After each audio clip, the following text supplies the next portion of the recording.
Ayan mga kamanong, magandang umaga, tanghali. Anong oras na panood nito ating video? Magbablog po tayo sa ngayon. Ang bablog natin ay sinigang na hipon. Ayan yung mga sahog. Ayan, sahog niya. Okay, tara, let's go! Gulay. Okay. Together na sila lahat. Ayan. Ayan. Lagyan na natin yung okra. Bulat ako. Basta ha. Ano tira? Wala nang gata sa huwag na sukulan na. Ayan. Hindi na nga ako nagdagdag eh. Okay. Yan, abang-abang pumuli. Ayan, kulong-kulo na siya mga kamanong. Lagay na natin yung dahon. Dahon ng kangkong. Yan.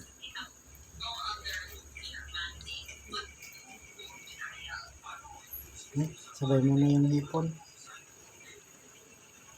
Hindi pa nga nag-uumpisa eh. Nilidismiss nyo na.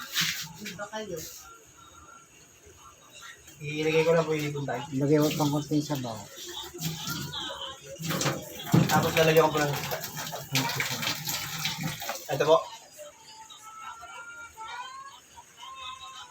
Yan, yan. Yan, dagdagan natin yung sabaw para malasa. Okay. Lagay mo na yung hipon. Ilagay na natin yung hipon, mga kamanong natin dyan.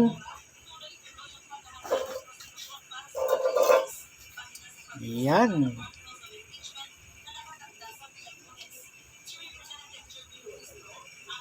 Kalahating kilo.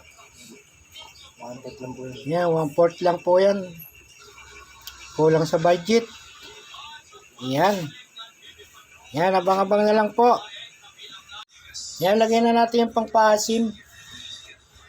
Ayan, sinigang nor, baka naman. Oh. Bango. Ubus po ito tayo o kalahati lang? Hindi, boss mo. Lahat.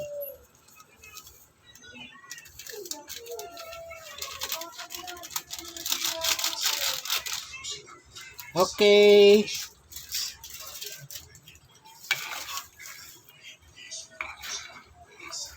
Pag kinontihan lang kalasa. Tikman mo lang, Kik.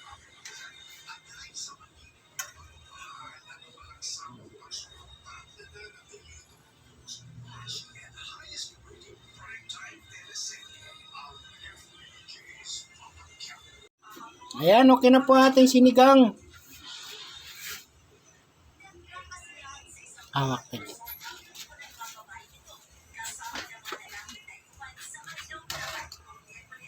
Ayan. Sinigang na hipon. Ganyan pala yun, no? Para pag kinagat yung hipon po tayo, may tunog pa.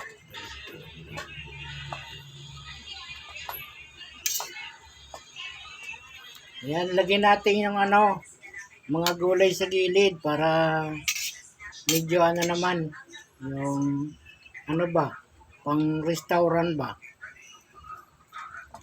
Ayan.